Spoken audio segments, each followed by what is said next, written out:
And I'm glad you got to talk a bit about your work at SAIT.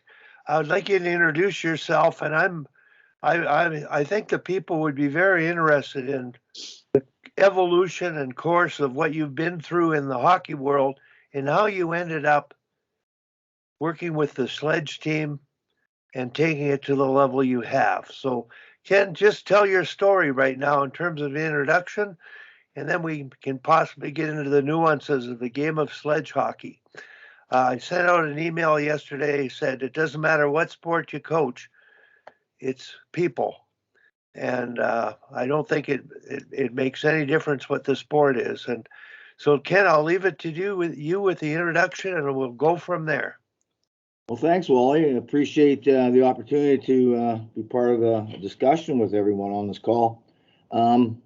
My hockey career started when I was a kid in Saskatoon, like all of us. We started playing hockey on the streets and on the ice as early as 4 or 5 years old, and went through all that, the minor hockey system, played some junior hockey with the Saskatoon Quakers, and then I realized at a certain point that I wasn't going to go anywhere. I was a little too slow, and I knew that, and so I had to come up with something else. So I got into coaching just as I was taking my education degree, and at U of S in those days in the education department, you had to do a community service program. So I thought, as part of the course you had to take, so I thought, well, I might as well go coach a kids hockey team, and I loved it. I started loving it right then, and just kept me in the game. And I started Pee Wee coaching in Saskatoon, and then I moved to Calgary and got involved in the Calgary system. And then I met Tom Malloy, was the coach at SAIT, and I was assistant coach with Tom for a year. And then I became the full-time coach at SAIT. And through that, I did all my coaching programs, the Hockey Alberta ones, right from the base right to the highest ones you can get, and then went through the NCCP program, and then did a master's degree in coaching in the summer times, and raised 3 kids. My wife is a wonderful lady. She put up with me and all the time away and that sort of stuff. So anyways, and then I was coaching at SAIT, and back in the 90s, we had the national program at Father Bauer, and Tim Bothwell, I think, was at U of C in those days, and there was a bunch of us guys that were coaching college university that used to come out and help them out run their training camps and their evaluation camps, and that's how I got even more excited about being part of a national program, so to speak. So then I coached at SAIT, and then I coached Canada's national under-18 team in 2000. We won the Lotto Cup. And then 2003, I was assistant coach with the men's national team in the tournament in Slovakia. I think that one was called the Lotto Cup, actually.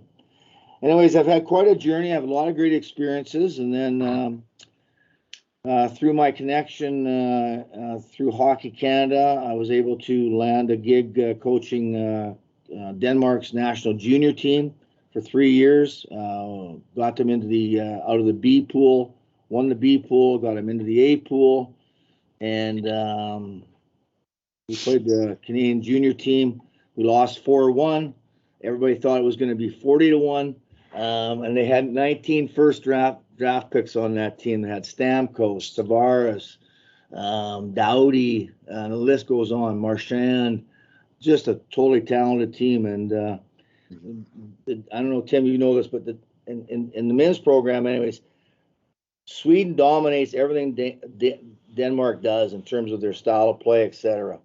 And so when they play each other, Denmark's always can go one way or the other. They're always trying to prove themselves, or they feel they're second best. And we played this guy named Christian Mueller. Now, Christian Mueller was about 6'6", maybe 100 pounds, skinny as a rail, and he had these bright yellow pads, as yellow as you can get. And he was a midget goalie at best.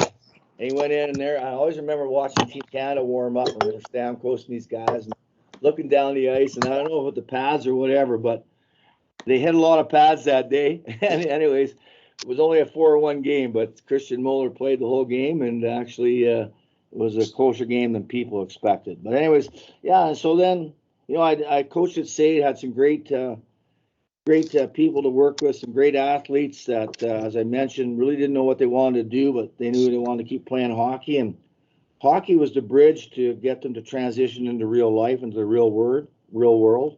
And as much as I'm proudest of the championships, I'm more proud about hearing stories like Travis and other guys I've met in the community that are now, they've got families, they're community guys, they're coaching hockey, coaching soccer, whatever.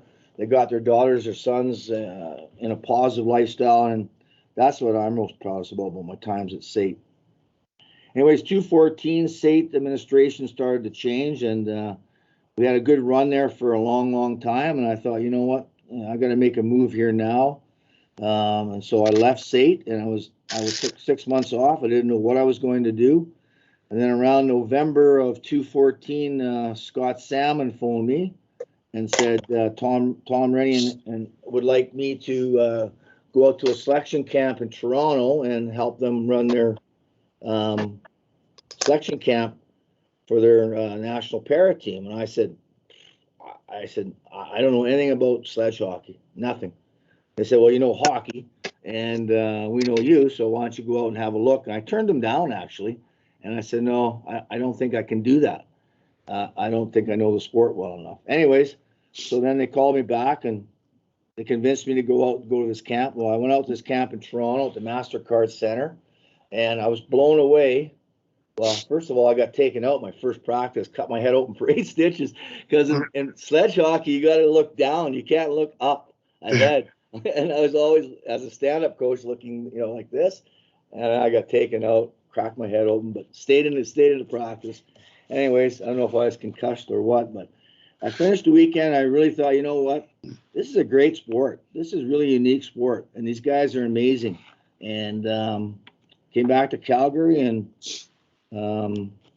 had a meeting with Scott Salmon, and he asked me to finish off the rest of the year at the tournament in Leduc and the World Championships, which I did. And then I came back from Leduc, and I remember out the first tournament in Leduc. So November we had the camp, picked our team. Then January they had pushed back. It was called the World Sledge Hockey Challenge. They pushed it back to January because of delays in our camp and all this stuff. This is after the 214 Sochi Olympics that they had decided to change the staff. Anyways, I came back, and I always remember coming here to Hockey Canada, and Tom Rennie ran into me in the hall, and he said, Coach, what do you think we need to do to beat the Americans? And I said, this is when Stephen Harper was Prime Minister. I said, well, Tom, how well do you know Stephen Harper? He said, why? And I said, well, if you can stop the war on terror, we got a shot. Because the Americans were loaded up with, they have 8 military guys, 6 Marines, 2 Navy SEALs, and they're all double lamps. And that's a distinct advantage in our sport, the double lamp part, let alone the leadership skills that those Marines and soldiers have. So we laughed about that, but we took a different approach we took a strong approach, I thought, early to change the culture, because we realized we had some really good athletes. Really good, like Billy and Westlake and McGregor and Dixon. These guys were good athletes, but they just weren't functioning together in cohesion units on the ice, and we just weren't fast enough to play the Americans or fit enough. So we had to change our style of play, and we had to take a 24/7 approach to the game. And it was tough to change that culture at the start. It was a lot of resistance to it, and but we took the stand we did, and now I think it's paid off. We've probably got the most fit team we've ever had and the fastest team we've ever had. We're still missing maybe some of those old vets that aren't around anymore. They were pretty skilled guys, but I think overall we've got a very, very good shot at a gold medal here, and the Americans are the team to beat, and we know that, and we're hoping to pull off what the women did and what our women's soccer did. So that's my story, guys. That's where I'm at in terms of the background for me. I was thinking, Ken, as you're telling the World Junior story there, that I would have maybe expected a run on yellow pads or gold-colored pads after that, but didn't materialize. I'm not sure if Sammy tried it out or not. But Well, I don't know, but I always thought, because I remember those guys at the other end looking like, the hell, who they got in goal today? But anyways, in the yellow pads. But ask Ernst about it, Tim. He'll remember. Ernst was our Yeah, goalie consultant then too. I will. I'll maybe ask him to get a couple of pair for Lisa and Cass in for the Beijing if Beijing comes off. So could be our secret weapon. Well, you never know. Yeah, Might or be the maybe a difference. can of spray paint. I guess would make it.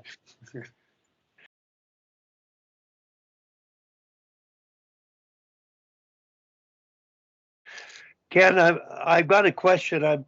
I'm really curious going from, you know, able-bodied men in ice hockey and then working with the men in sledge hockey and the mindset of the men and what they've had to been through and overcome to do what they do at the level that they do it. And how did you change, adapt? What was the thing that made the biggest impression on you and caused you to want to commit to the program? Well, I think you said it right there. Just like it's it really makes you pause when you see what these guys have to do to arrive to the arena. Some of them are in wheelchairs, to get out of their chairs, to get dressed, to warm up, to get back, get their hockey stuff on, go in a chair again. Some of them are double amps. They have to move around differently, etc. Then to get on the ice and go out to play the way they do. And I tell you what, these guys, they leave nothing on the table. They go at it hard. We go at it hard against each other. And when we play the Americans and the Russians, there's nowhere to hide out there. And I'm just so impressed with their courage to do that every day, because I really thought as an able-bodied person, I have it so much easier every day. And you know, it stopped me complaining about snow, stopped me complaining about having to take stairs. It made me just adjust my thinking about life in general. And just these guys, just to go and get out of their stuff, out of their chair, into the stuff, back on the ice, into the chair, back in, change, cool down, go for a shower. It's just such a commitment on their part, and it's an amazing to see them do that daily. And then the skill they perform on the ice is absolutely phenomenal. I mean, we've got guys, we've got a list 6 or 8 of the best players in the world, and the Americans have another 6. And these guys do amazing things on the ice. Their skill sets are, and like I said, you know, in sledge hockey, they're doing everything with their arms, right? So they got to pick, skate, they got to turn their blades over as submarines coming to take their head off, as the puck's flying by them at, like Billy can shoot the puck. I think last time we had a radar gun in him, he was about 120 clicks. He's shooting the puck at 120 clicks. And this is in a stationary position. So it's probably even harder in a real game situation because it's not so staged. But it's just amazing skills that they show and display. And it's a tough physical sport. I played rugby. I played football. I coached them all. And this sport's the toughest sport by far, by far. So Ken, I'm just kind of curious. I'm putting myself in your shoes, and I totally get where you were at after that first phone call. It's like, oh crap, I don't know the first thing about this or that, and I would have been really reluctant to get involved as well. Like what were your sort of first steps or first lessons in sort of gaining an understanding of the game and how it's either similar to or different from like able-bodied hockey? Yeah, great question, Tim. So my first impression, my insight in that tournament was Leduc, is that we were just too slow. We were just too slow, physically too slow, whether that was a combination of fitness, skating stride, etc. But so we had to take a step back, and we developed a project I called the Stride Project. You know, back in the day, remember when power skating first came out, and guys like Wally were teaching power skating. They had Dave King had him on the national team out teaching power skating, and so we took that same approach. We broke down let's look at some of our best skaters. So we filmed every guy and looked at their stride, what they were doing wrong, what they were doing right, so we could maybe improve the stride. Looked at the biomechanics of their stride. Then we looked at their sled. Were they sitting properly? Like, it's the same concept. You've got to have your chest over your center of gravity, or your knees, like we do in stand-up, right? You got to have your chest forward. Some guys were sitting back like this, like a lounge chair. Well, it's inefficient. So just little things like that, and getting guys to adjust their stride, and then getting them fit. And through that, I think that process and that process over that first quad, but now into the second Harley, quad, do you want any? it's our guys are just so much faster because we've developed the stride, and the younger kids that first came in the program a few years ago have learned to have a proper stride. And I think those adjustments helped us get faster. And then we had to change. So when I first got there, we did a lot of dumping the puck in. And I was saying, why are we throwing the puck away to the Americans who are so fast and they just come up the ice and go by us like pylons? So we introduced a concept like Russian hockey, where you had to use cross and drops, little handoff plays, so we could maintain the puck. But now that we're faster and our pucks, and that developed our puck skills over the years, and then now that our puck skills are better, we're playing a way more attacking style. So we are throwing the puck ahead now, kind of like you see in the NHL and women's hockey. You move it, get the puck, you move it up ice quick, that kind of concept. And so just those things. But you know what, Tim? I think it's more about building relationships with the players. I've been coaching now 40 years, and I've had to change my approach at least 10 times. I'm a totally different coach than I was at SAIT. I'm a different coach than I was the last quad, even.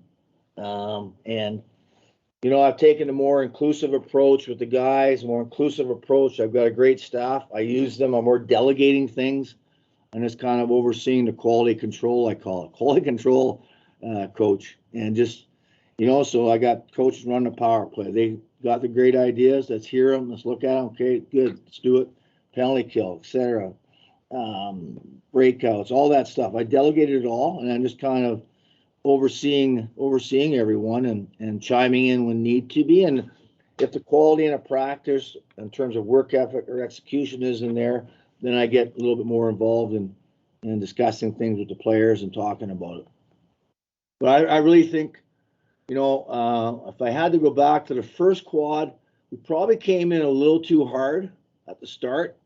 But in some ways we had to. But I would have included more of the veteran players in some of the discussions versus just coming down so strong. The manager and I, Sean Bullock, took a strong approach, and we were a goal post away from a Paralympic gold medal. But I think, maybe looking back, that's one thing I maybe would have changed. But overall, I thought we took the right approach in general. This quad, totally different approach, more inclusive, and I think the guys are in a good place right now spiritually. And our problem too is that we have a decentralized team that don't play in any leagues. The Americans, they have a full league. The NHL sponsors a team in every NHL city in the United States. So in Northeast United States, Southeast United States, Northwest, and the Southwest, they have regions where they have games against each other with all those NHL teams. We've got guys like Roybal and Farmer, and these guys playing 40, 50 games a year.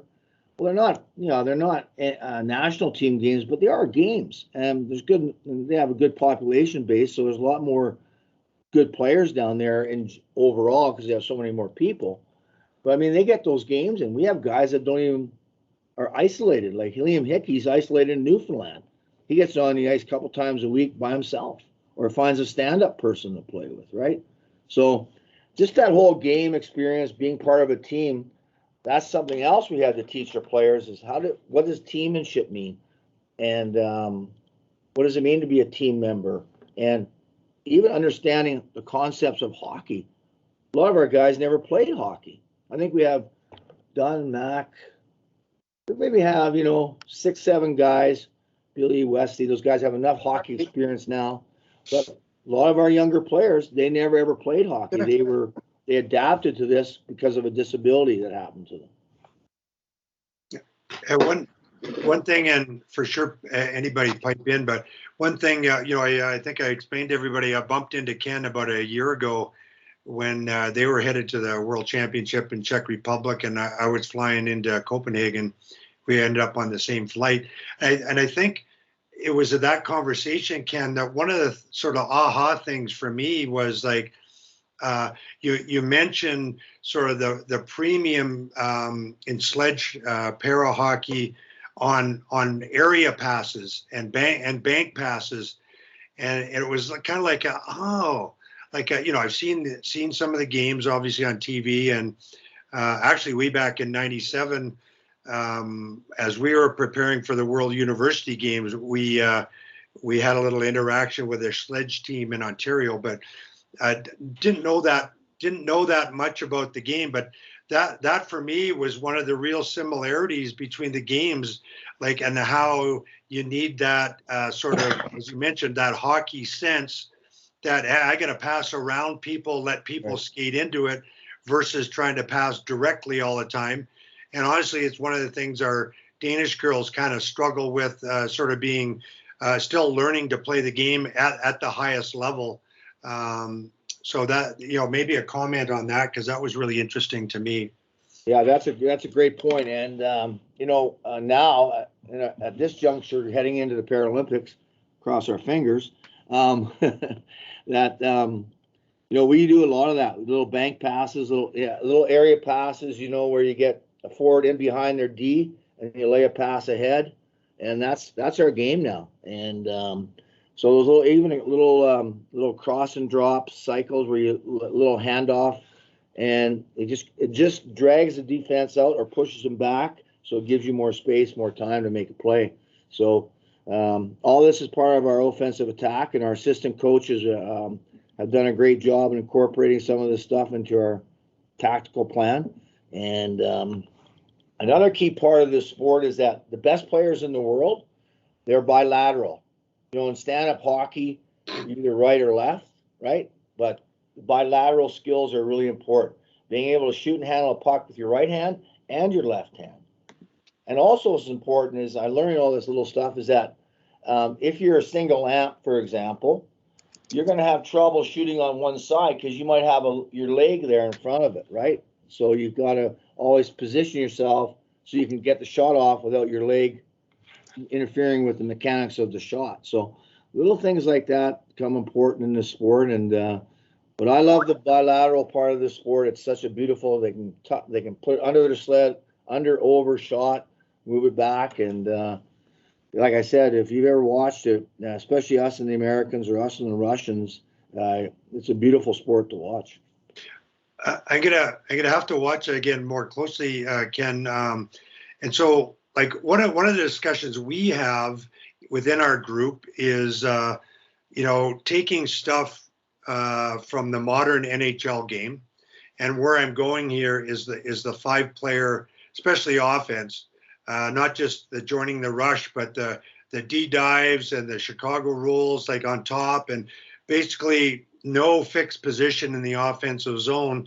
So how much, like, we're really trying to incorporate that in with the Danish girls, and they've done a good job. But so how much of that do you guys borrow and active, like even video? Like, do you show video and say, hey, this is some of the movement we want to see in the offensive zone? Like, does that happen with you guys? Yeah, it does. So let me step back and answer that question. So one of the things that I noticed in the sport when I first took over was that with this sport, because you need both your hands to skate fast. So if you're carrying a puck, one hand's carrying the puck, you're really only picking with one hand, right? So your speed slows down. So I thought, okay, so look, we create a position called a rover. And basically, that's the most offensive defenseman we have of the pair. And they can go anywhere in the offensive zone anytime. They can join the attack anytime, because if they're skilled and fast enough, they can get back to catch anybody if you turn the puck over, because the other person will be skating with one hand. So we created a position. We have a rover in each D pair, and they got the green light. Basically, anytime we have the puck, they can jump up into the play. And the other guy has to be kind of a steady Eddie, complimentary D-man and trustful that way. And so far it's worked. We've got some pretty high skilled defensemen, and we're creating a lot of offense that way. But now we create a position called rover. As far as movement, cross and drops, the Russians, we used to have our D sliding across. They roll, cross and drop up top. Because if you drag it, you got time in sledge hockey. Because usually most teams, certainly the weaker teams, will go back and set up a box and just box you out, right? So you got to open up that box by a lot of movement in the space along the sides, and then penetrate the lane once it opens up. The Americans, they're more pressure, because they use their speed so much and their double amp skills to get on you so quickly. So we've always got to be aware. Our style always changes from game to game based on who we play. But yeah, we use a lot of movement stuff. It is a bit more of a challenge because, like I said, the teams end up boxing you out, and they use their sleds to make even stronger a box. So it's tough to get around that sometimes. So you really have to become innovative. Go ahead, Peter. Hi, Ken. Thanks for being here this morning. Really appreciate it. Getting You're your perspective. I'd be interested to know, Ken, like if there's a big difference in terms of what you do at practice with the Sledge team compared to what you would do with your, able-bodied team. How do you run practices? Or is there a lot of skill, individual skill development, scrimmages, small area games, similar? Or I'd be interested to know that. You know what? That's a great question. So we run everything as if this was the highest end national men's and women's team you can have. Every drill is the same. It's hockey, but it's not stand-up hockey. So we use a lot of the same drills. You just maybe have to modify parts of it because the defenseman can't skate backwards. So, another thing that we introduced in year 2 of the first quad was the idea, stole us from Bobby Orr when Bobby Orr blew his knee. I remember him playing the Russians, and he used to come up the ice and angle like a back checker and be skating forward with the guy that he was checking, not backwards, because he couldn't pivot that way. So we call it flexing. So our defensemen and our forwards, they're forechecking, go up the ice and flex with good angles. And our team used to, when we first got here, used to turn their backs to everyone and retreat to the back of to the front of the net and box out. Well, right. You just get eaten alive that way. So we took a more aggressive approach using this flexing up idea. In stand-up, you call it gapping up. We call it flex up just because guys like flexing their muscles. So just came up with that name, and it's caught on. So you know what? We do a practice. We'll go. So we just had a camp here before Christmas. So we have 2 days.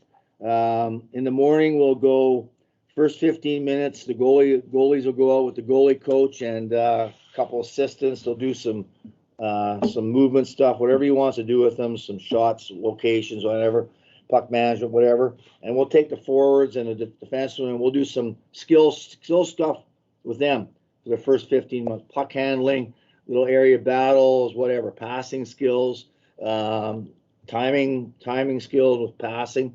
And then we'll just go into regular practices. So we'll go maybe a shooting drill, then we'll get into something. We do a lot of small area battles. Right. Whether it's in the neutral zone or in a zone somewhere in one of the defensive zone or offensive zone, we'll do a lot of that. The more we can crowd their space, we're finding the better they're going to learn how to handle the puck and handle the pressure and be able to make plays in tough areas. So we do the same stuff that you guys would do with your team: small area games, battle. The guys love competition, so we always make it red against white, and they're always playing for something, and they eat it up. So I've got great coaches. I got Mike Foligno, who played in the NHL. He's a great coach in the NHL. He's brought some great ideas from that level. Russ Harrington's a coach at York men's team. He's got a good insight into the game, very analytical guy. And Mike Fountain, the former goalie, our goalie coach, used to play with the Vancouver Canucks and the AHL and played for Team Canada back in the 90s. And I've got a former player, Steve Arsenault, who's a nice addition to our staff this year because he's a former player. He knows the guys personally. Right. He knows what would work with them, right? What's going to work, what ideas we have, and how we should approach things. And he has a good feel for the room, and he's been a good addition in terms of that ex-player kind of coach guy, and it's been a good for us. So we've been working well together, and through the quad. So we were in March when 2019. We had just March, I think it was January. Was it? No, March 11th. We were in Montreal on a camp. I remember getting on a plane in Montreal, and this was all just COVID. It was just breaking out, and I thought, holy smoke! And got on that flight, got home. The next day, Alberta shut down, the country shut down, and so we thought, oh well, the hell are we going to start doing? So we started having our weekly hockey talk, we called it. So Tim, to your point about video, so now we started showing video of our games, talking about different plays, etc. Now so we don't lead it anymore. The players lead the whole thing. At our last camp, they took our last games against Korea. We have them broken down into 5 leadership groups, 5 cohorts we call them, and then give them 3 or 4 clips each, and they're supposed to look at those clips, watch them together, talk about the good things that happened, things that could be better, things that need to be improved, and then they present them back to the team. Well, this has been a home run. Coaches, we just sit back now. No. So, it's really worked well. We break the game down as coaches, send them out to 12 clips or whatever it's going to be, 3 or 4 per group. They watch them and they present back, and it's been beautiful. And then we just chime in if they are missing a little piece of it or how that relates to a link in our tactical play. And this is part of them from me personally, because Tim, you've been there, and Tom, I know you're there, and a lot of you people that coach Canadian University College sports. When you're doing that job, you do everything. You recruit, you fundraise, you run practice, you fill the water bottles, you steal tape, you do whatever you got to do to make your practice game run, your team run, right? So for me, when I came here, I have all these supports. I need to use these supports. So this is now, I'm talking about how I've learned to delegate more and more responsibilities, and this is part about giving the players ownership. Christ, we got some of the best veteran players in the world on our club. Let's use those guys with the young guys to mix their ideas together, and it's worked beautifully so far. Awesome, Babs. That sort of leads me in some ways right into one thing I jotted down before about bench management, which I'll ask, but really interesting. You mentioned your flexing, which is really exactly, of course, the same thing as going on in the NHL game, and we're using with the Danish girls as well. And they, the term I think Daryl uses or lots of NHL guys use is surfing. Instead of backing up, trying to create an angle, even if you're a D. And our D have adapted really pretty well to that, I think. The other thing that sort of struck me right away, of course, so we do a lot of talking on here about player-led learning that You're talking about, and asking questions instead of yelling and telling is one of Wally's favorite expressions, and sort of says it all succinctly. But so I was going to ask you about bench management, because it went through my mind before, like, wasn't sure how many assistant coaches you had, and now you've outlined that, and your delegation. How do you run your bench? There's so many different ways. Right. Head coach does nothing but observe. Head coach changes the forwards. Head coach maybe is the D, so changes the D. Somebody on the bench for feedback. Somebody upstairs. Like, how do you manage your bench with your assistants? Well, that's a great point. So I've got too much energy. I can't do nothing. So I have to do something on there. So I'm still with the forwards, and Mike Foligno, he would be like the number 1 assistant. He'll be running the defenseman. And then Russ will be giving individual feedback and making sure that I haven't missed anything with what the other teams are putting on the ice in terms of a matchup if we're matching up. I've gone away from matching up now. I like just to roll the lines. I find we get more out of our team that way. But we'll see how that goes. But so that's it. Then the other guys are upstairs.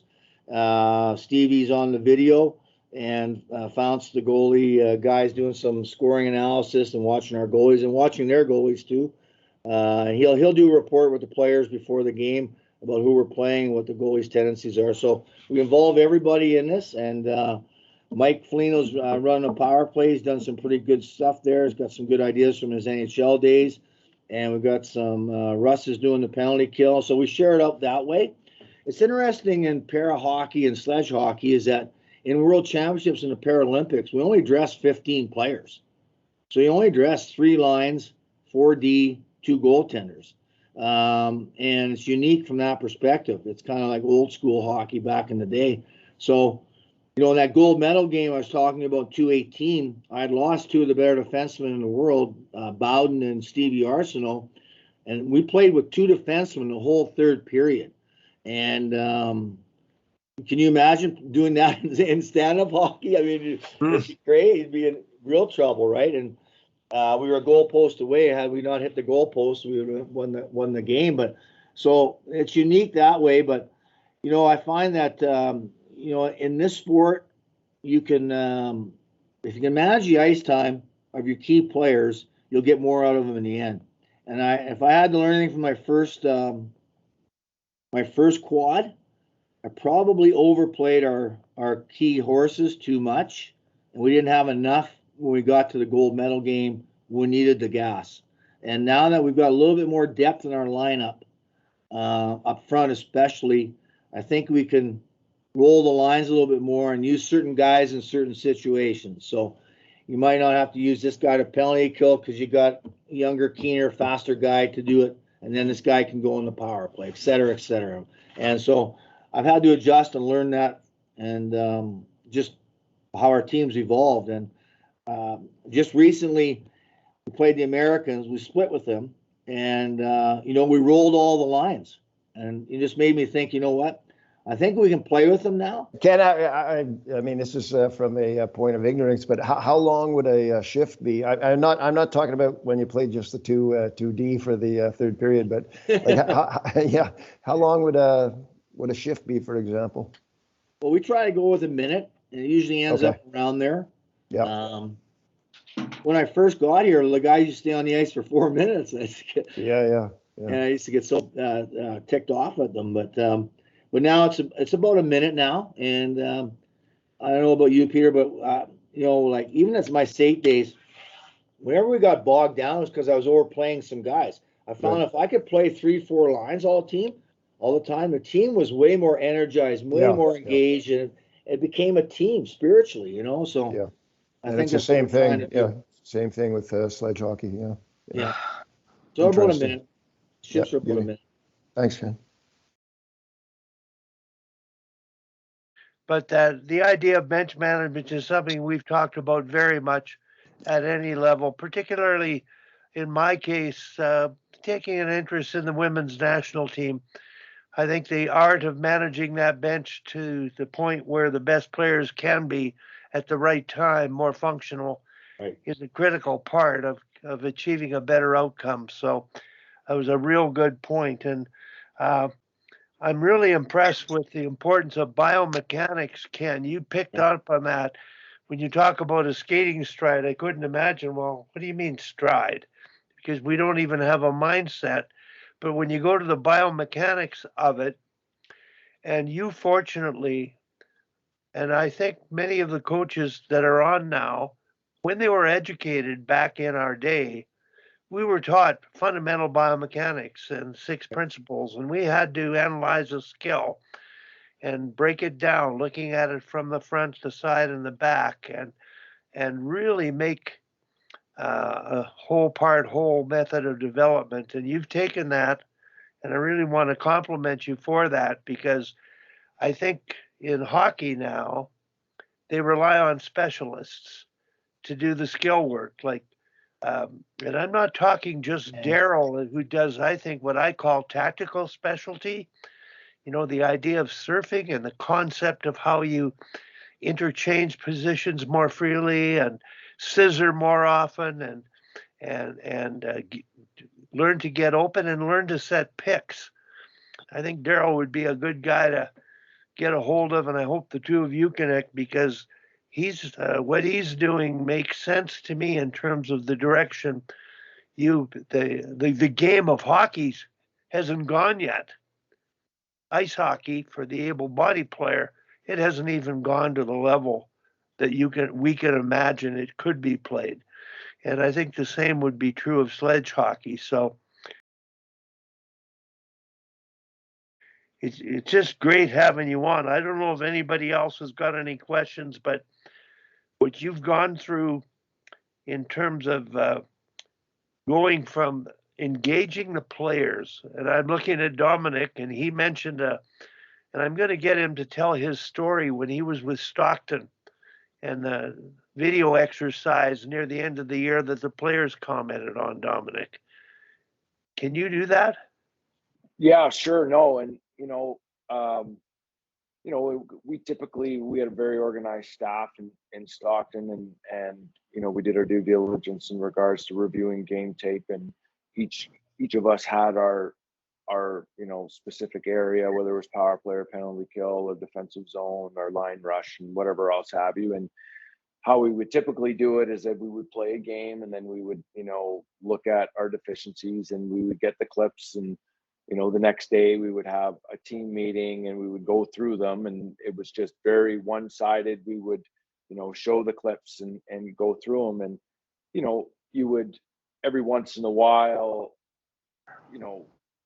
maybe ask a question, and it was you would be cognizant of who you were asking, because not everybody was paying attention. And so at one point I would we would all take turns presenting, and so I would find myself, I would go sit with the players, and then I would try to put myself in their shoes and watch. And what I found was it was extremely difficult to follow what was going on. And so, and then after I did it for 6 years, after year 2 or 3, I had some pretty good relationships with the players. And some of the players would say to me, like, I'm just praying that I'm not on there. Like, that's the only thing I'm looking for, that I'm not the player making the mistake on the clip. And so as we evolved, we decided, let's try something a little bit different. And it was, headed by our, head coach at the time. He said, okay, we're going to take 4 clips. We're going to split the players in groups of, whatever it ends up being, 5 or 6 or whatever it is. And we managed the groups. So we had leaders within the group. And we basically said, okay, your job as a coach will, split us up into different areas. Your job as the coach is to run the video. That's it. Run it. Basically, you're the video coordinator, and they're going to come up with what they see. And it was the engagement was amazing, because as we started to go through, they started arguing amongst themselves as to what was the issue. Well, you can see F3 here is not surfing above and not on top of his check. And, that leads to the defenseman having to jump in. So it was, the light bulb went off for us, and to the point where in our, our wrap up, our, post-season meetings, it was brought up to us, that video session that we had where we kind of took, the initiative, or it was up to us. Like, that was the best video session of the year. And so, like, for all of us on the staff at that point, we're like, what are we doing here? Like, we had spent so much time, and I'm sure, we could all, relate, taking video, breaking it down, putting it, categorizing it as to the system that we want it to be, and then, showing it to the players and basically having them sit there and like, look what we did. We're prepared, we're organized, but what were they getting out of it? And that's, and so, like, that's, and it was, for us, it was like the ball went off a little bit, and to be able to, just to give them the ability to do that. Now, it's not, because it took a bit, because, organizing the groups, getting them, and it took a bit of organization, but I think we're, and we started to do that more often. But to me, that was very, very strong feedback from the players as how they like to be taught. Yeah, that's cool. Ken, I put my hand up because on that point, I really believe that, and Daryl uses the term, the student is the teacher. And in his book, he talks about that, the aha moment of realizing that you're not coaching them, they're coaching you. And when you have veteran players like you have, and I even think of the NHL, and what are you going to say to some of the players? Like, you better ask them questions and you better listen to them. And I think as a head coach today, you as a staff may break up video for yourself thinking you're going to present to the players. But I think if you follow your philosophy and what Dominic did, let the players do it after you've done it, you might add some things you never realized because they know the game. They're on the ice, they're playing it. When you have that many veteran players, I'm sure their brains have not yet been tapped into in terms of the nuances that are going on. And Dominic, when you went into more detail, how they started to argue amongst themselves, I'm sure the coaches wouldn't have argued about those details to that degree. I don't know, but the players thinking and watching and being engaged, I mean, you can't, that's the way to go. So the coaching of the future is definitely engagement and respecting the players more and not telling and yelling anymore. The generations have changed. So I'm really glad that you were able to bring that up because you went through that transition and as a coach yourself and in terms of changing. And the old school coaches can't do, they have to adapt now. Sammy Joe, your hand's up. Go ahead.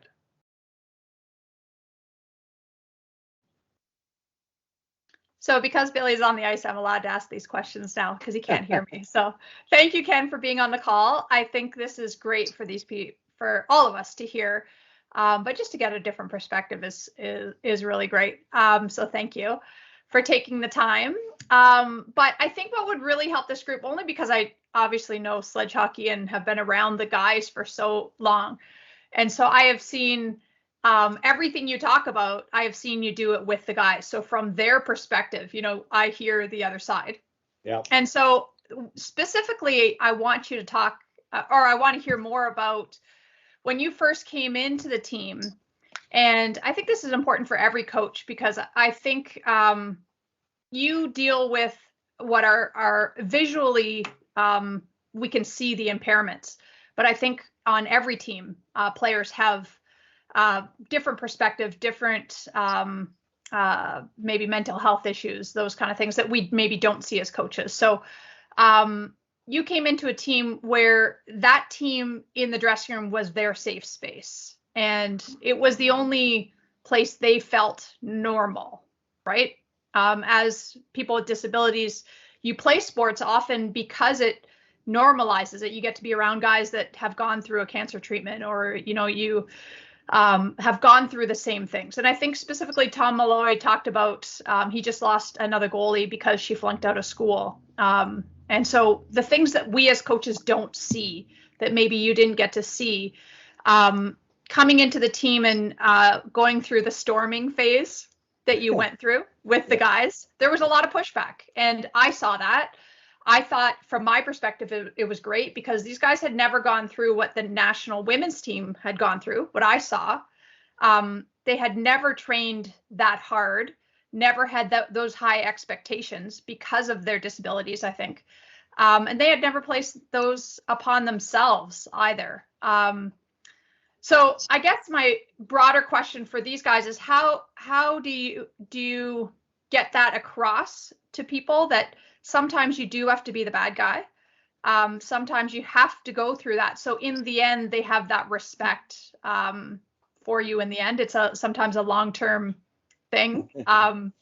I now know that you would be on the top of our Christmas list, but that might not have been the case 8 years ago. So that transition from there, and how you as a coach deal with that, because you know what you are asking, you know that you're getting pushback, and you know that sometimes it is really hard. And I think specifically of Tom, one of his players that had to go back to fight for custody for one of her child that he didn't know about. So how do you get that relationship but still maintain that distance enough to be able to be that person? So that's my first question. So start there, and then I'll probably have 1,000 more. Well, that's a great question. Let me think about it for a second. Well, you know what? As I mentioned, so when I got this job, when I was asked to take this job, I said, okay, I'll take this job, you guys. And this is to Hockey Canada. I said, you know what? As long as we're going to have the same resources as everybody else, as long as we're going to be considered a full-time national program, and then I'll go in and I'll kick some ass, basically, right? I'll set a standard, and I'm willing to do that as long as I have the support of Hockey Canada. And Hockey Canada says, oh yeah, no problem. And they've always been very supportive. So for me, Sammy, Joe, it's all about when I do para hockey, or when I was coaching at SAIT, or wherever I was coaching, to me, it's about high performance. I'm not here for rec hockey. Rec hockey I'll do with my grandchildren or on the side, but that's true. But this, to me, it has to be business. And so, as you mentioned, I had to learn how to have a standard, a high standard, and you have to get to know the players. And it took a while to develop some relationships, and now I think I have pretty strong relationships, especially with some of the guys from the first quad. And I like to think that, and I hope it's true. But I think leadership isn't easy, and it's not a popularity contest. And unfortunately, that's the reality of it. And I think a leader that is fair and firm, but has a standard that's for everybody, and holds guys accountable to that standard, and doesn't demean them individually in front of the group or things like that. That's a guy you can respect, or a lady you can respect. And I've tried to be that kind of fair but firm, but have a high standard. I've tried to do that, and yeah, it's all my whole career. I'm sure there's guys that SAIT that still curse me to this day, and that was just my standard, I mean, and the standard was based on how I thought we needed to play to be successful, and how they needed to do things to be successful in their lives, etc. And so that's how I took that approach. And like I said, maybe I would have, now looking back, I would have adjusted a little bit, but I still would have had the same standard. Maybe my approach would have been a little bit differenter, and maybe get them to, maybe the key veterans, get them to understand what I was trying to do and build it from that way a little bit more. But overall, I did what I did at that time, and I did my best, and we were almost there. And then we started this quad with a whole new team, and I think the guys are liking the environment we have now. And but you know what? The same thing I did at SAIT. I mean, SAIT wasn't successful either, and it took me about 5 years to get that program turned around, and you had to bring guys in. If they didn't suit your standard, you had to release them and get new guys, and just keep doing it till you found the right mix. And I think it's very similar to Wally coming into the national women's team program when he came in, because we, most of us at that time had played and got there because of talent and not because of any type of training, or just it happened that we played at a certain level. And that trajectory going from, wow, this is amazing, and I think a lot of people came into women's hockey thinking, wow, these girls can play, to expecting professionalism. And that, is a transition. Most people come into a disabled sport thinking, wow, this is amazing. These guys are incredible. They're inspirations. And you got to quickly get over that, right? And just treat them as professionals. And that's not necessarily an easy transition. And in women's hockey, we don't see that as much anymore. But maybe Wally can comment on that, because in the mid 90s, that was the case. You know, we often had coaches coming in and treated us with kid gloves because that was, wow, so good for you that you're playing, you know, and getting over that mentality. And I think Wally really inspired a lot of the coaches of the day, especially male coaches coming in, to be able to do that.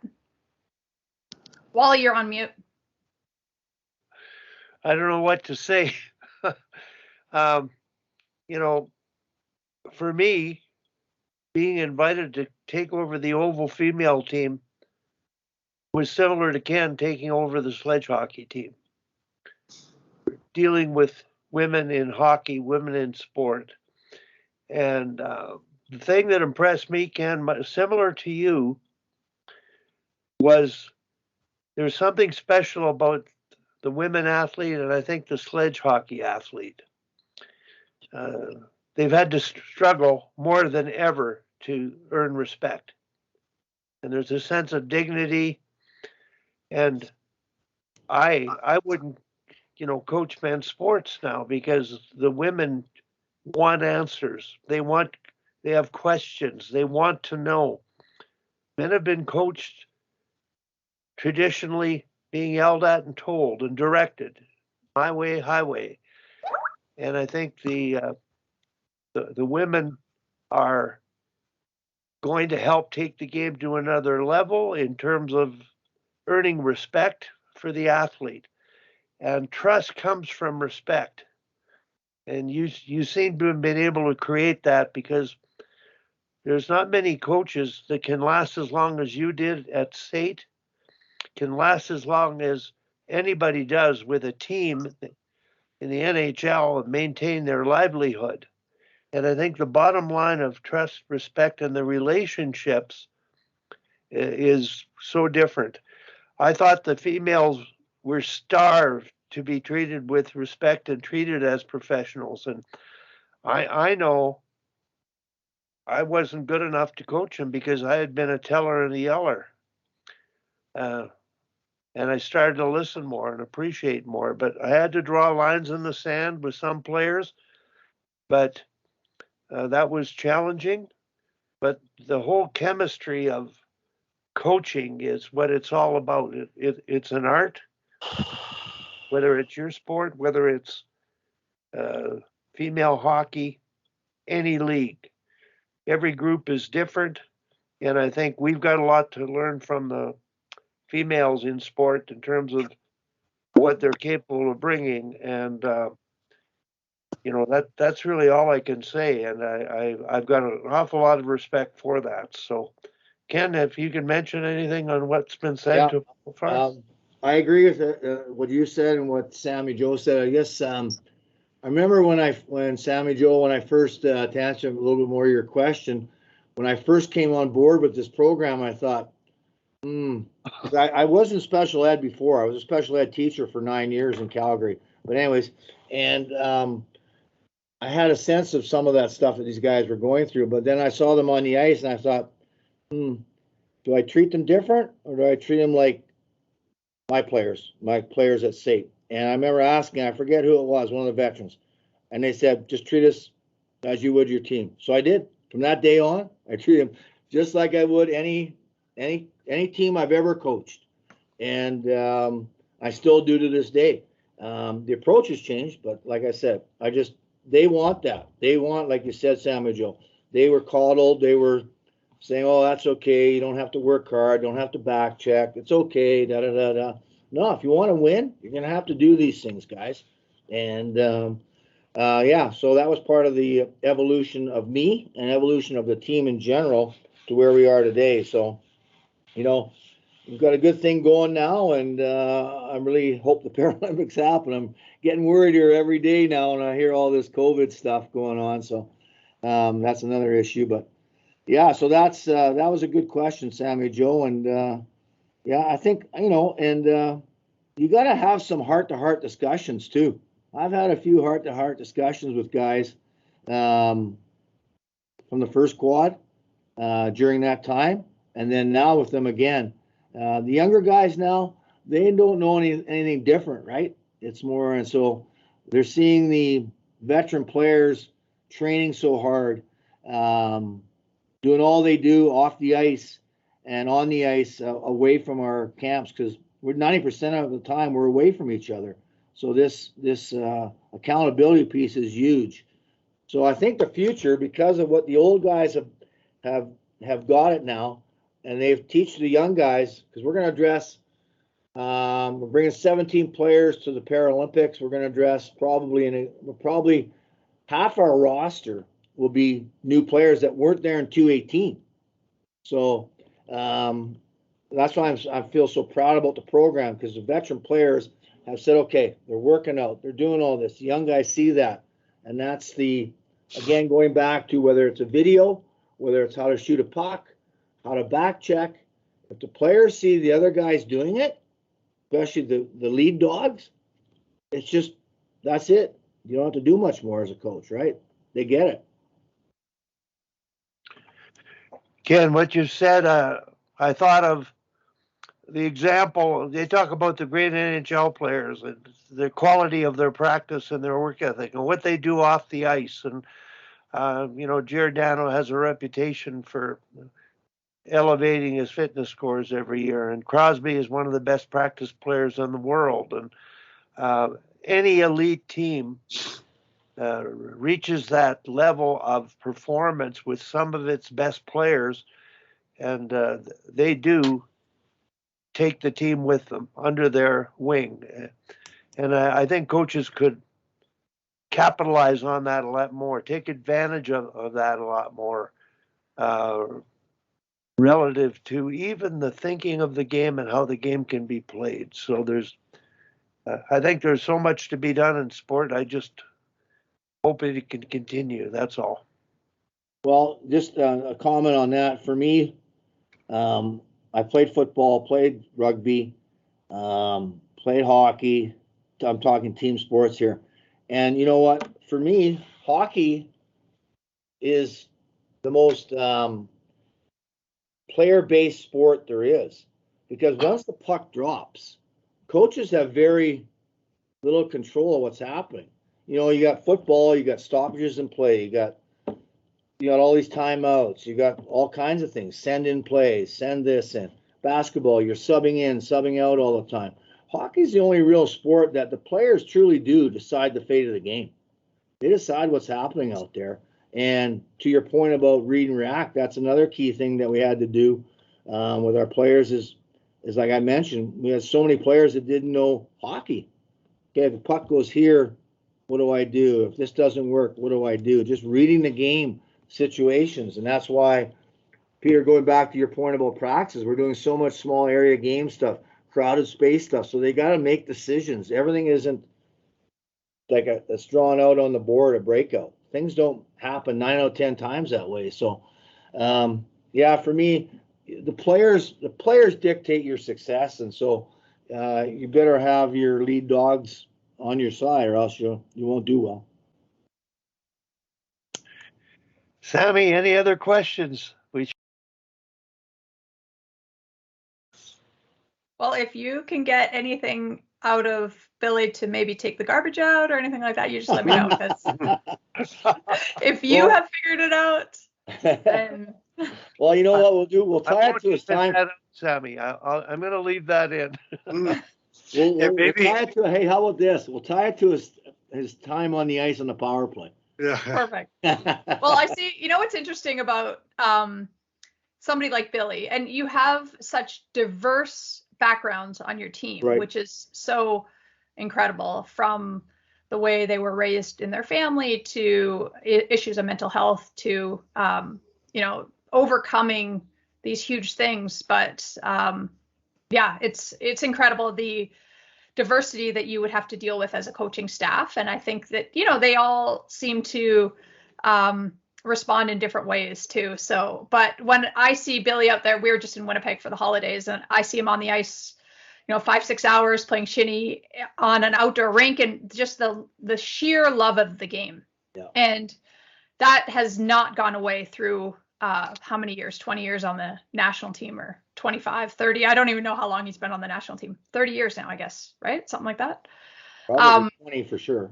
Yeah, so crazy. And to be able to harness that, to be able to still have that as an athlete is something that I think is absolutely incredible. And I think that within the national team programs, within the women's programs, Peter and Wally and Tim having gone through that, sometimes that's beaten out of us in those quads. And a lot of my peers never played the game after they were released from the national team. They never just went out and played shinny. They don't play women's rec hockey. They don't, they aren't involved really until their kids are involved and they start coaching, and then they get into it in a different way. But maintaining that joy and that sheer just excitement to be on the ice, I think is something so key. So I think that is the key for your team to be able to just maintain that, because I don't necessarily see that with the American teams and with other teams. It's just that joy of play. And that it's hard in an Olympic cycle to maintain that, because there's so many other pressures, and I get that. But I commend you on how that's going so far, because I saw it in Winnipeg, and I could see him out there just playing with all the other stand-up players and just loving being out there. So I love that that's still in him. And while I had to wake him up to get him to go to practice today, I know that as soon as he steps on the ice, he loves it every single time. So credit to the program and to you having stepped into that role as well. Well, thanks, but that's all on Billy. Billy, that's when I first ever met Billy. I said, this guy loves playing hockey, so that's my card on him. That's the card I can play with him. Is he loves playing the game and he loves being on the ice. And for me, like I was mentioning, Sammy, Joe, and everybody, for me, you can have all the tactics. That's important, fitness and all this. And I agree with you, Sammy. The key thing is spirit. Never kill the spirit. I think Father Bauer said this, let spirit prevail. I remember in his book, he said something, let spirit prevail. And that's about XOs and all this other junk, not junk, but, let them have that's in their heart, playing the game. And that's why, Peter, back to your point, we always have competitions and practices every time we practice something, because that's the fun part. That's the fun part, right? And sorry for being in and out a bit, but as you're talking there, I think truer words never spoken, Sammy, about the passion. Obviously, great credit to Billy and all those players. But I think Ken deserves a bit of credit. Maybe some coaches in the past deserve some credit for. In Ken's example, changing his approach and adapting to the players and making it more player driven. The fun and the enjoyment fuels that passion and allows that passion to burn for a longer period of time. So, hats off to Ken, hats off to some of the past coaches, and a really terrific lesson for all the coaches who might listen in here. Look for the positives, be positive. That's not to say never correct or never sit down and go through errors, but actively look for the positive. And again, to borrow Wally's, transmit belief. Like, it's the biggest thing that fuels that passion. Go ahead, Peter. I think, Ken, you talked about all this working in educational institutions, and, the beauty of them getting a great education, developing certainly not only as hockey players, but as people. And that's what really brings, the satisfaction to coaching at this level, and certainly the development at any level. And one of the things I've always appreciated as well with the players, or thought of with the players after they graduate, it's interesting to see if they keep on playing. And, to Sammy's point, that, they still love the game when they're done, playing at whatever level they sort of have gravitated to. So I think that, that's another part of it. When they keep playing, when they tell me that they're playing in a rec league or a beer league or, whatever it is, that's a satisfying part of it as well. Yeah, great point. Sammy, you're still playing, eh? I do. I still play on 3 rec teams just had a hip replacement, but only took about 2 weeks off, and I'm terrible as a forward and defenseman, but it's Right, okay. but you'll never catch Lester in games played. Yeah. I will never. That was No, no. somebody. Leslie Sammy, Red. we're all takes the terrible, cake. Sammy. We're all terrible. We're all terrible. That's No, when you know I you should really say- love it. If you still go back when you are terrible, then you really love it. I've been listening in, finally logged into my computer here at the school, but I've been listening in on my drive and everything, and really interesting, Ken, to hear when you talk about the culture change. And so I have a question for that, and then a question that came out of what Tim was talking about in a conversation that Wally and I had before, that I would challenge any and all people on this call with that, because it came out with a couple of things that you've said, Ken, as well. So I guess the first one is, what would be the number one thing when first when you're stepping in to change culture that you saw as being key? And then the second one is the one that I think applies to all of us. As you said, you've evolved as a coach. What would be the one thing that you would tell a young Ken Babey as he was starting out? What one of those things that you've learned that may have helped you earlier in your career? God help us if there's another Ken Babey out there. Well, that one came from a conversation Wally and I were having about Tim and Peter and Terry and Tom and Dom and everybody, Sammy, they're all on this call, that we all learn from our experiences, and what would we tell ourselves as a younger person, both as a player and as a coach?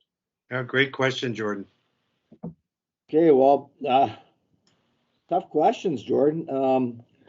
The first one, well, I think just that we had to, when I first came to this team, we just had to implement some form of a program where the guys were on the ice on a regular basis, were training in the gym, cardio-wise, just putting in some sort of a training program. Because as I mentioned, it wasn't necessarily part of the program. I guess some guys, from what I had heard and understood, some guys worked out, some guys didn't.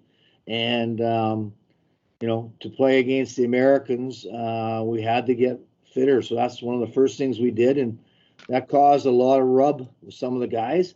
And it didn't go over well initially, but now it's just part of our culture change. And so that was one aspect. And then the other aspect was just equality amongst the group, where everybody was equal in terms of their status within the team. The only thing that was different was maybe their ice time and their roles, and that was earned by their performance. And so, you know, I just wanted the guys, and I've been a big believer of this for me personally, and that's how we raised our family the same way, our kids, is that everybody's equal. They're all equal. Everybody has strengths and weaknesses, and we needed to find out, first set that in, and then also find out what roles guys could play so they could show their strengths and we could hide their weaknesses in that role and allow them to flourish, starting with their strengths, and help them build up their weaknesses from defining a role for them. So that was the second part of the culture change I believe was important. Just the idea of what does it mean to be a good teammate? What is a good team citizen? What do they do? And so I spent a lot of time trying to teach a lot of the players about what it meant to be a teammate and what it meant to be a good citizen. And, you know, to be honest with you, when I first got in the program, there was a lot of bullying going on. There was bullying, and it was unnecessary, and we had to root that out. And I believe we did that. I don't believe we have that now. I don't see it, and I don't feel it. I'm just not saying there isn't something there, but I think we have a more inclusive, equal environment for our guys now. But it's taken 7 years to get there, 6 years to get there, 7 years to get there. So those two, to me, come out. What I tell younger Ken Babey is slow down. Don't be so don't be so excitable. Don't get so excited and passionate about things. Maybe take a deep breath, think it over.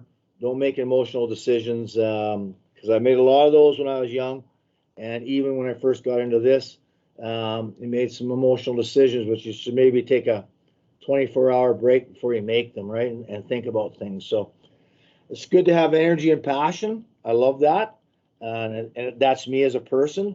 But sometimes you got to dial it back, and that's what I tell myself. And another thing is, don't keep score.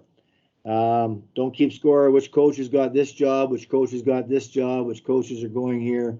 Coaches are going there. Just define your own success, and then make a plan towards achieving it. Whatever you want for your success. That's what I tell a younger version of myself. I love that define your own success, Ken. Wally, it fits smack right into the mission statement thing that you're working so passionately, so hard at, trying to encourage, especially minor coaches to implement into their plan.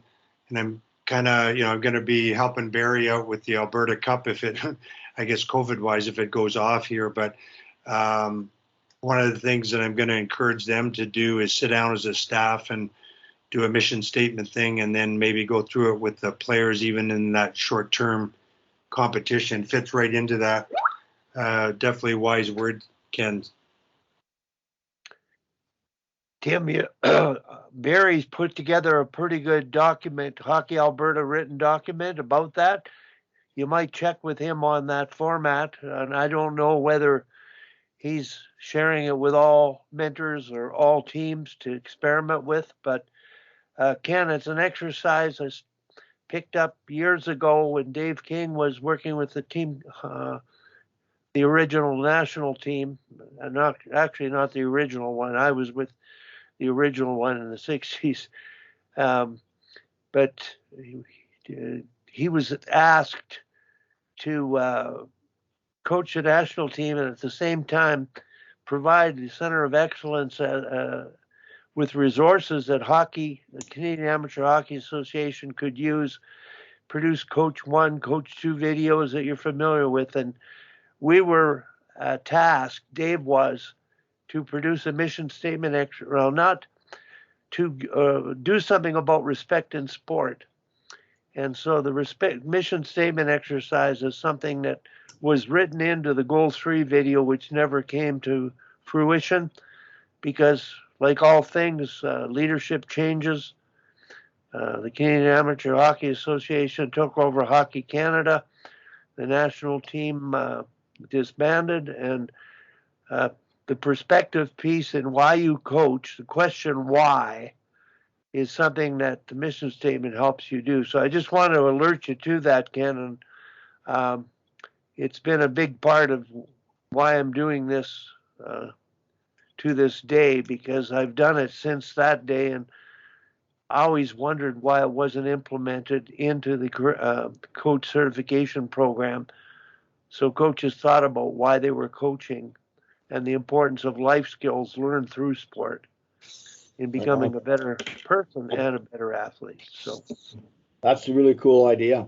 I'll just share with you one of the things that we did over the COVID is we remember I said that we had to stay connected to our players, and we did some hockey talks, and then through our mental performance coach consultant, we had the players come up with their own mission statements in their cohorts about, okay, what's offensively, what's a 2-sentence statement that can describe our offensive play, defensively, specialty teams, game mentality. Those are the 4 areas they had to write a statement about. So the groups, they went back, they developed it, then they came back as a larger group, presented to each other, then they narrowed it down. And so this is our kind of our team mission statements in terms of how we approach those 3 playing areas of the game, and then just our game mentality. And then also we had them develop a code of standards or standards of excellence for themselves. So what is the expectation they have on each other in terms of their compliance and training? And it used to be about 70%, then it went to 80%. Now they've decided to go to 90% compliance. So that means every player is committed to being 90% compliance, or they're tying it to their funding. So it's this is all players driven. So they have that statement in there. They have standards about practices. They have standards about games, like how many shots they want, et cetera, et cetera. So this is kind of, we turned it back to the players, and they've come back to us with what they see their standards are. We maybe refined it a little bit, sent it back to them, and then just agreed upon it. So it's been kind of a cool exercise, and I think it's very, very beneficial that they define their own success for their team, because it is their team, and we're just part of the team. Sammy, I was just thinking of the National Women's Program and the mandate of keeping your logs and sending them in periodically. And I think what Ken just did is basically provided a solution for being able to set a standard of excellence created by the players that they will comply to. That's excellent, Ken.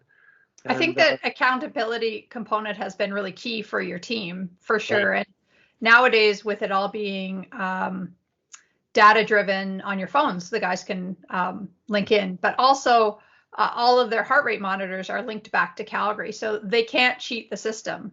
Yeah.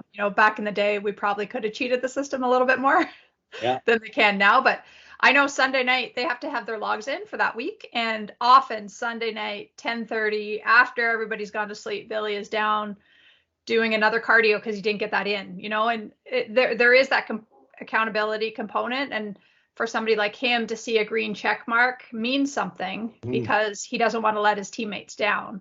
So.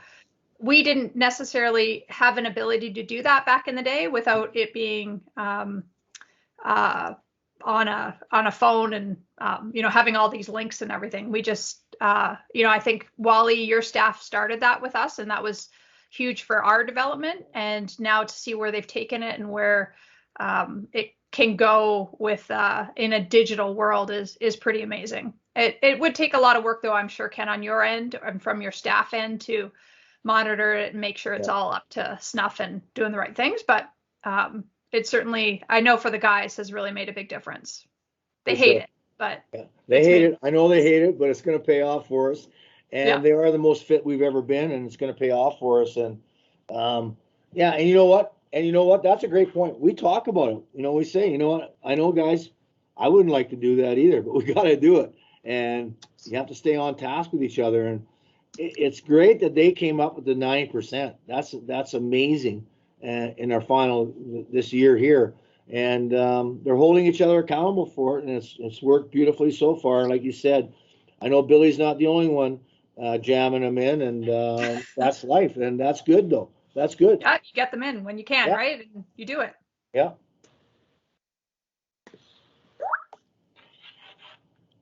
Like so many things are just chatting their love-hate. They hate it, but they, at some level, they love it because it's bringing the team together. Right. That's a good point. And I think for a lot of them, they've never had accountability in their lives. Depending on their home situation, you can imagine what it would be like as a parent with a disabled child. You want to protect them from everything, right? You don't have the high expectations necessarily that you would. Now that's different for some of the guys, but this would be the first time in their lives that somebody would have had these expectations of them. So initially, it is hard, but I think for them as men moving forward in their families, in their lives, this is such a key component to them being able to manage the rest of their lives. That's a great point, Sammy. And that's one of the things I talked to our coaches about. I said, you know what? And I'm talking mainly about the younger guys here. I said, we got like Sammy brought up, our team's so diverse. We got guys 17 years old to 34, 35 years old, married with kids. We got guys with kids. We got guys married. We got guys that are millionaires. We got guys that live on their check monthly. We got all kinds of different situations. And we had to find some bonds and linkages for them. And this has been a great one. And I think it's just so amazing to see how they've come together and they've linked this team. It's their linkage that's carrying us right now. I'm so glad you didn't have to resort to the Herb Brooks tactic back in 1980, where the only way to bring the East and West guys together was to hate the coach. So you didn't have to quite go there, which is great. Well, we tried that earlier. It didn't work. And Herb, what a great, tremendous guy Herb was. Like, wow, a joy to play for me. He was a legend. Tim, you got to play for Herb Brooks? Yeah, and right after 1980, when he got hired in New York, he brought Bobby Hull to training camp with us that year.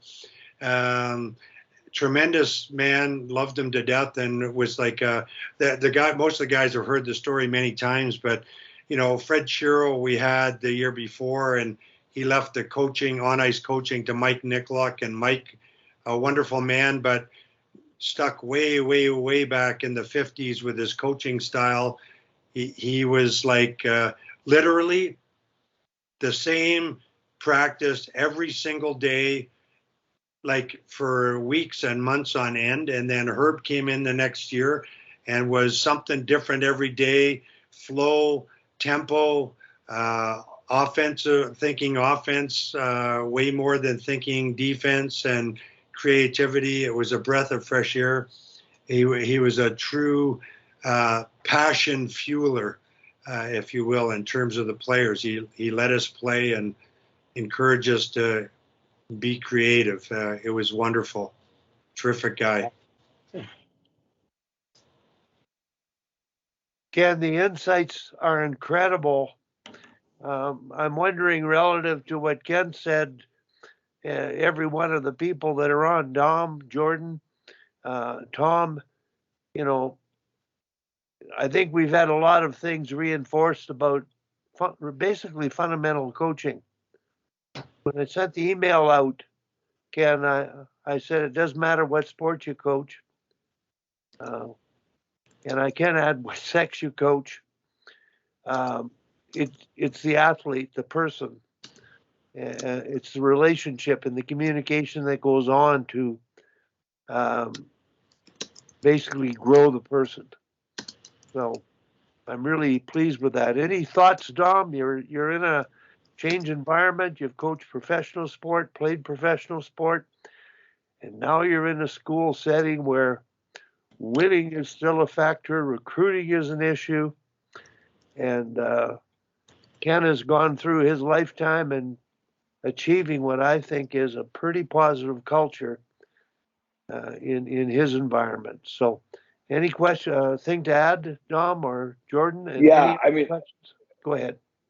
Yeah, no, I mean, as I say, I mean, the one piece for me that sticks out, and you touched on it briefly, just is the accountability piece, and you recognize that it's important. As a player, you fight with it, as and as I say, it's become more and more apparent. As your role as an assistant coach, you hear the account, and again, it's all in your messaging, it's all in the respect that you have from the players and everything like that. But now, first time as a head coach, you definitely see its importance, and yeah, it's just trying to figure out what the best way is to do it in a respectful manner. But it is clearly, the players will fight against it, and they have, and and it's just finding the right way to go about it. So it's, yeah, your insights have been super valuable for me, just to get, just little nuggets here and there. And yeah, it's just reiterating a lot of what you already know, but obviously now when you're applying it yourself, it makes it all that more important. I'm really curious about that accountability piece. We all talk about it, and Ken, everybody grows up playing a sport, and when you get to the quote, and I say this facetiously, elite hockey with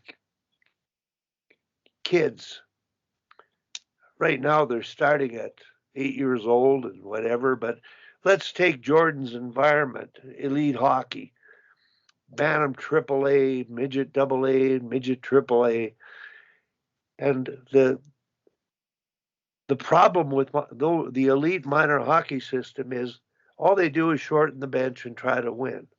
I don't think they're yelling at them as much, but they just shorten the bench. They're creating entitled citizens. And so the entitlement of minor hockey, learning the life skills of while you play a minor sport is an opportunity. That's what minor sport is all about. And you develop elite athletes in the process, but more important, elite citizens. So, Dom, remember that at your school, and that's what it's all about. And the results will come over time. And Ken, it's really good to see that you've come full circle to that point with the group you've got. And Jordan, anything to add?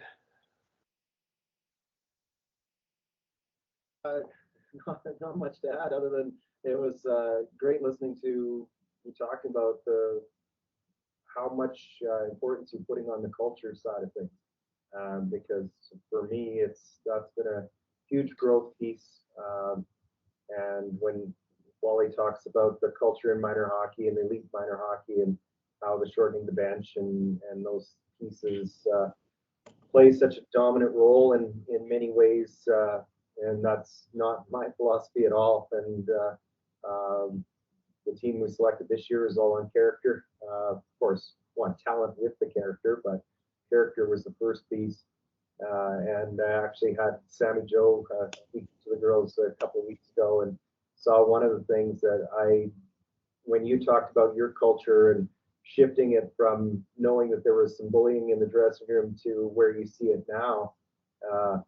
I've had that experience before with elite female hockey where there was a definite, what I'd call a caste system. Right. Yeah.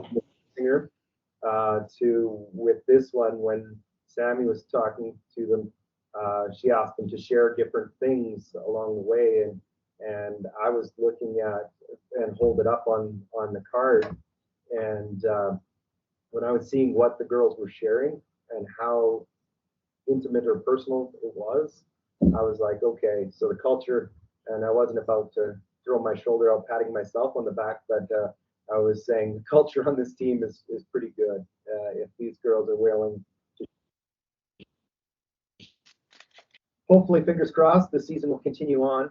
These girls are also showing that when you give everyone the opportunity to play, that they've made their way to the top of the league. And my one assistant coach was saying, we've got the #1 power play in the league, and she was looking on the website, and I said, no, I didn't know that, but I said, I see that they score when we're out there on it, and she laughed. So I said, it must be because we have such a well drawn up PP and use such specialized players on it. And she goes, you mean the next group that are at the door get to go out on power play? I said, yeah, other than the kids that earned the power play, they get to, if they're not too late in a shift, they get to start the power play because they drew the penalty. But we will look at defining roles a little bit more here after Christmas, but it was one of those things of making sure that all those kids get the opportunity to learn and develop.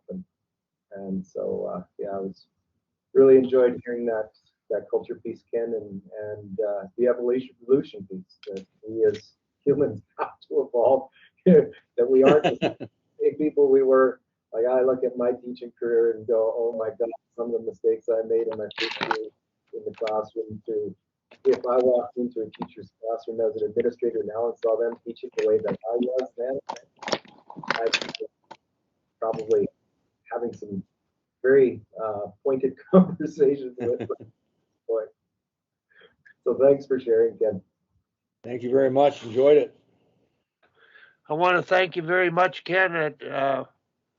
It really compliments the Sharks. Tom Beloy, you got your hand up. Looking forward to it. Go ahead. Yeah, I just had a really neat experience yesterday that just wanted to share with everybody. I'll show you this glove here. And what happened is this baseball glove. Can you see it? Yes, we can see it. Oh, wow. It's hard to know Decorated. it's a baseball glove, but what happened is it's Carlos from Guadalajara, Mexico. He dropped by last night, and what had happened is about 15 years ago, they brought Jim and I down to Guadalajara to do a week-long camp. And then his sons came up for different hockey schools. And they borrowed my ball glove, and I guess they must have taken it down there with them. But anyways, he had someone beat it, put the beads on it, and he tells how they did each one separately. He watched them, and they brought a belt for Jim. But this camp, it was like they had a rink in the middle of Guadalajara. There's 29 kids in the organization. So they skate on the ice with bicycle helmets on, shin pads with just tape, no socks, like unbelievable, like they'd never really played hockey. And I remember one time a kid got a stick in the face and he got cut. So the mother comes to the bench, stitches him up on the bench, and then sends him back on the ice. And I don't know if she was a doctor or just a seamstress with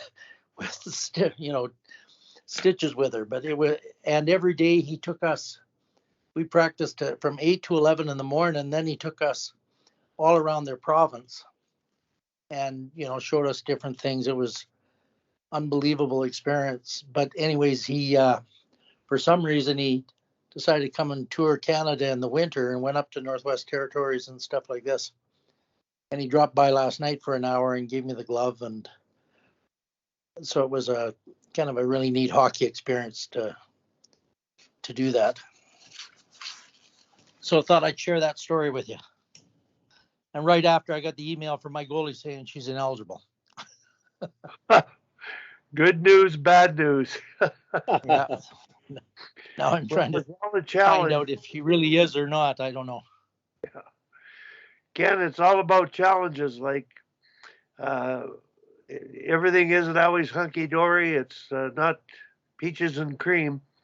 And the ability of players and, more importantly, leaders, coaches, parents, to deal with the adversity you face, the challenges you face are really important. So I just want to wish everybody all the best in the new year.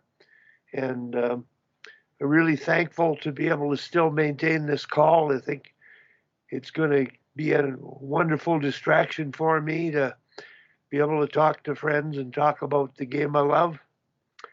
But thanks very much for coming on, Ken. And I'd like to, if you've got any closing comments at all, anything you'd like to say or add moving forward, please do, and we'll let you close it off. No, I don't have anything else to say. I really enjoyed the conversation and wish everybody a happy new year and keep doing what you're doing. You're really helping the game and helping society just by having these conversations and going back and trying to share what you learned. So thank you and happy new year. Happy New Year, everybody. And happy new year, Kenzie. Dom, Nice if you to want see to you. give me a call sometime and catch up, please do so. Okay. Do you want to say hi to Ken? Hi, Ken. Hi, Kenzie. Wow, you've grown. Holy smoke. I got a picture of you when you were just a little baby. How old are you now? 6. Wow. And I have this girl. Nice. Her name's Kitty Queen, and let me go get somebody else. Mommy, Okay. Mommy, let me down. Now you've started something. Oh, wow. Who's that? Bonbon. Oh. Wow. Did you get those for Tell Christmas? Ken what you tell Daddy every time he leaves for the tournament, what the most important thing is.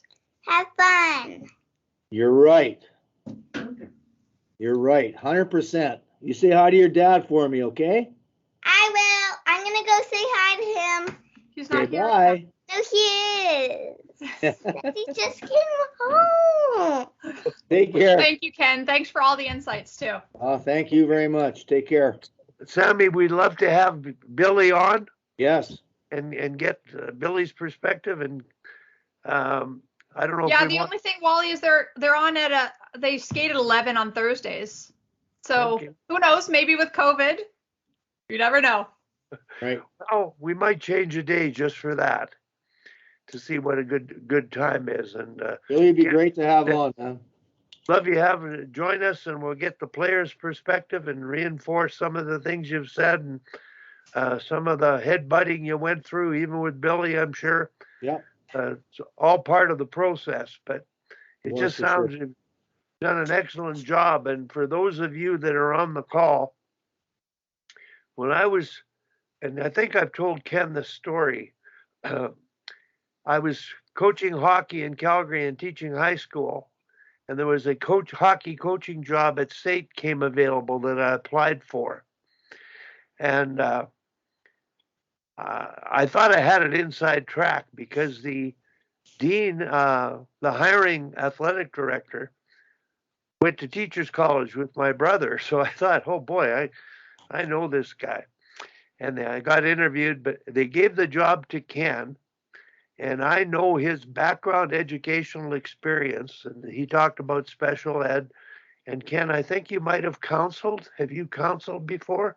Yeah. And you know those areas created a set of skills that really apply to being able to coach and listen and make better decisions. And they chose the right guy for the job, because look at how long he's lasted and look at what he's doing today. So congratulations, Ken. And I'm going to sign off now. And Dom, thanks for joining us today. Good luck at the school. And what's the temperature in California before we sign off? And Jordan's got some people that said hello too. Yeah, we're about 10 degrees here. Not that warm. Okay, well, I think we're at 20 below. Has anybody got a phone on them in Calgary, Ken? Oh, we've raced up to minus 17. Okay, all right. Okay, Happy New Year, everybody. Stop by here we're setting up for a team builder on the weekend. So Wally, you'll recognize them. Yeah, Okay. The girls. Hi, girls. Good to see ya. Take care. Okay, everybody. Bye-bye. Wish you a Happy New Year. Take care.